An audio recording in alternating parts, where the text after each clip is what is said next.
Okay, so even though it's not exactly the end of the semester, we're getting really close and we're getting limited on time. So there is going to be a short quiz at the end of this just to make sure you're actually paying attention. So I'm going to go fast. But these are all the frequently asked questions I usually go over at the end of the semester. So the first one is, can I help Albion win the team trophy and participate in the championship tournament, even though I'm not going to be in the debate class in April? So yes, for sure. If some of the first semester kids don't come back and compete at that championship tournament, there's no way Albion will get it. I feel like I've had this conversation with some kids individually, but I don't know if we've talked about it as a class. So really, the championship tournament is a team sweepstakes trophy, which means the most successful team at that tournament wins a gigantic team trophy, which we've passed around before, right? And so it typically really ends up going to the team that's the largest, which is usually Eastmont. Albion usually kind of gets screwed over because of the way that Albion schedules debate classes. Usually I have 2 debate classes in first semester and only 1 in second semester. If we did have 2 in second semester, it would make a big difference, which is what I'm trying to get them to do next year. But anyways, if we want to lord it over Eastmont, it would be amazing. We haven't won since I think 2019, so it would be a really big deal. And this might be the year if enough of you come back. We have been successful enough. I could see us doing it, but it would take you guys coming when you're not in the class anymore. So that leads us to the next question: how do I keep coming to future tournaments if I'm not in the class anymore? So honestly, it's easiest for policy and oratory. But all you do if you want to come to future tournaments is, I'm always in the hall, right? So just stop by about 2 weeks before you know it's getting to the close to the next tournament date and be like, hey, Mrs. Coates, will you register me for the tournament? And then I'll give you the permission slip. And that's about all you have to do. So we've got March 21st, which is a really good practice to get ready for championships, which is April 25th. And then for those of you who qualify, there's also the May 9th tournament. And if you're a 7th grader, this has happened every year, that you don't actually have to take debate to come to the tournaments. Once you've taken debate once, you can keep coming to tournaments next year, which has happened with a couple of our LDers this year. So like I said, it's easiest for policy and oratory. Policy, you get to just use all of the same stuff. You really don't have to be doing any extra stuff unless you're super invested in getting ready for, critiques and theory arguments. Oratory, you can use the same speech. Extent the topics would change, right? So you would just make sure that you either come into the classroom and check on the wall, or you would just go access the extent topic document in our shared Albion folder. LD is the hardest one, but so many of our first semester students already started writing their speeches for second semester. So then that leads us to after school practice would obviously be a big deal. If you're going to keep coming to tournaments, you're going to want to come to practice. So we take a break. The new semester kids, I have to get them up to speed and teach them all the basics, right? Then we'll start back up with after school practice on Wednesdays. So we'll probably start back up the beginning of February. If you haven't qualified for the state tournament and you're interested, remember you basically just have to get a medal in anything but a speaker award for LD and policy at the varsity level in any of the tournaments. That's how you qualify. What if you want to be a judge for middle school tournaments when you're in high school? So, absolutely, especially, how important it is to have good judges who actually care.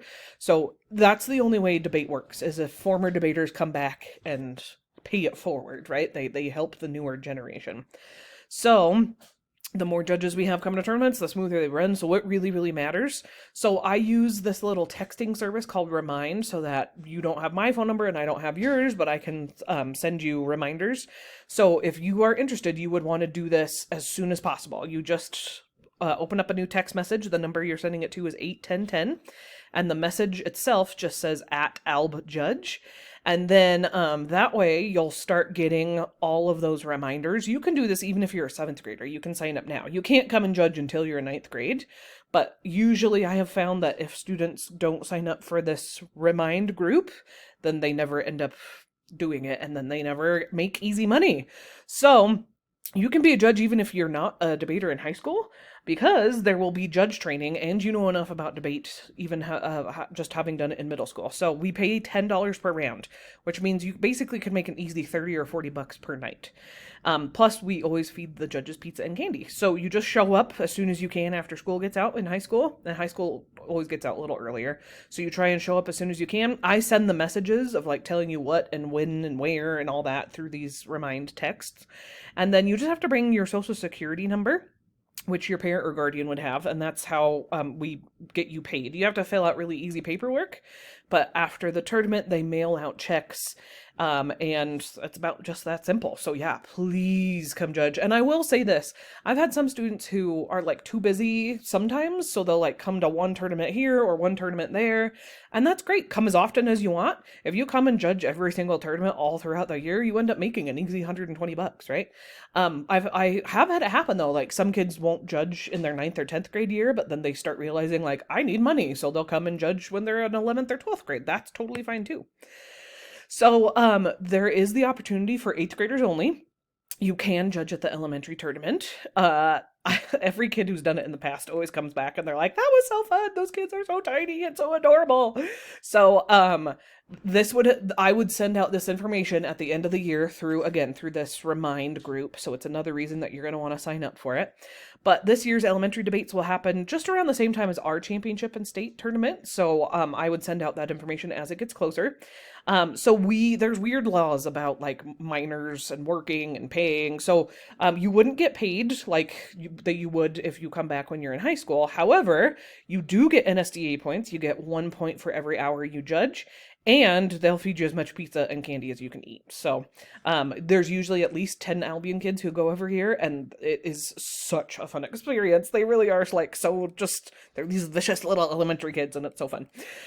So even if you're not in debate, if you're interested in continuing to earn NSDA points, absolutely. Remember, any school, public speaking, community speaking, play practice or play performances, musical performances can help you reach your next level of distinction. And even if you're not in debate, but you're going to be an 8th grader Albion, you can still keep putting in those points.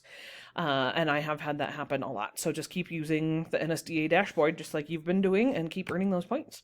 So for trophies and medals, you would get them back when you're ready, basically. However, I usually like to keep them as long as I can to show off trophies. So if you're a 7th grader, I'll usually keep them all the way through the end of your 8th grade year. If you're an 8th grader, I'd love to keep it until the end of the year. But you could technically have it back sooner if you'd like. 8th graders, your NSDA certificate is yours to keep, unless you want me to keep it on the wall. I can move it to the debate 2 section. Just let me know if you want me to do that. And then it's such a smart idea to keep it. I cannot tell you how many times I've been emailed from former students like, hey, do you still have my certificate? And then I have to be like, no, remember, you were supposed to keep it. So for real, actually keep it. And up in the flower cupboard, there are sheet protectors. So do not take the sheet protector that's on the wall because it has special Velcro on the back. But you can take one from the box in the flower cupboard. So 8th graders, you can go get it off the wall right now if you want. So if you do want to take any future classes with me, a lot of you took 6th grade creative writing with me. You could take now creative writing 1, which is a 7th and 8th grade class. If you liked 6th grade creative writing, you would like this one.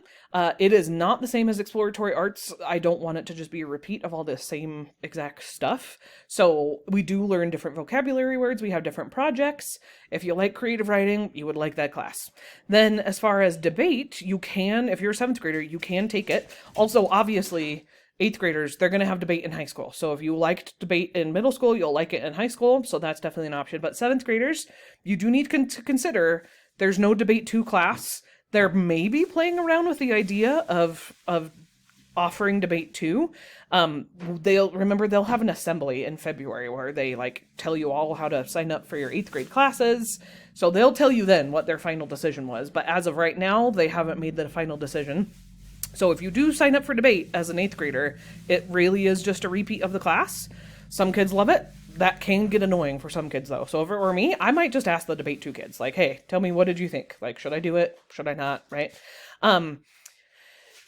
Basically, I let them skip all the basics and you get extra tournament prep time. So you can also take, like, you don't have to take debate to come to tournaments as an 8th grader. So that's an option as well.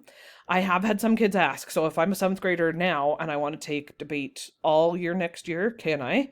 So yeah, you just would indicate that on your course selection card, which they'll give you in February. But you do need to think about it, right?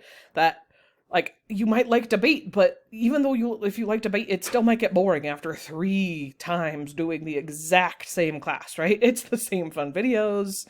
It's all the same process, that you would be repeating it. So I want you to think about that. I'm happy to have you back. If you want to, giddy up, let's do it, right? And I usually have, I would say, 4 or 5 kids who end up taking debate 3 separate times. But think about the downsides before you make that decision, okay? If you want to go to the national tournament, the answer technically is yes, but there's some things that maybe it depends, basically. So in middle school, there's no qualification to go to the national tournament. That in high school you have to win the state tournament, right? But in middle school, you have to give up part of your summer. So the only kids who go are kids who really actually care, right? Which means anyone could go. But it ends up being like 40 hours of unpaid work for me. So I usually only let the kids go who I know like really, really, really deeply care.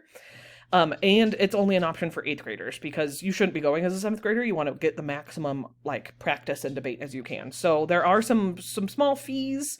You would want to go to their website and go to the Nationals tab and read about it as soon as possible. Registration does get full towards the end of the year, so you'd need to be careful. The tournament travels around, right? So if you wanted to go to the tournament, you have to pay to fly there and to stay there for a couple of days. It's kind of like the Olympics that it travels around. One year it was in Albion. It was in Canyon School District, I mean. This year it's in Iowa, June 16th through the 21st. And then giving your timer back to me when you're ready. You definitely need to give it back at some point. If you don't, then you'll get charged for it. But at the end of the year, I kind of, because I checked it out, right? I know who has what number. So I'll track you down and bug you until you give it back to me, basically, by the end of the year. There's a group yearbook picture. So it usually happens in February. They'll make an announcement. And even though you're not going to be currently in the class, you can absolutely, please still come join in. You're part of debate at Albion this year. And I'll send a parent square message when they announce the date so that anybody who did order one of our debate sweatshirts or shirts, make sure you wear it that day, but still be in the picture, even if you forget to wear your shirt or if you don't have one. And then the last end of the semester announcement is when it gets towards the end of the year, please spend your coins. They don't roll over. So, like, some kids end the year with, like, 500 coins, and they're like, great, I'll have so many next year. Nope. And you need to just be strategic. They stop restocking the school store in about the last month and a half of school, and then they just end up selling whatever's left. So, you know, when it hits, like, April, really start thinking about spending all those coins. Okay, guys, go take the quiz on Canvas. Thanks for listening.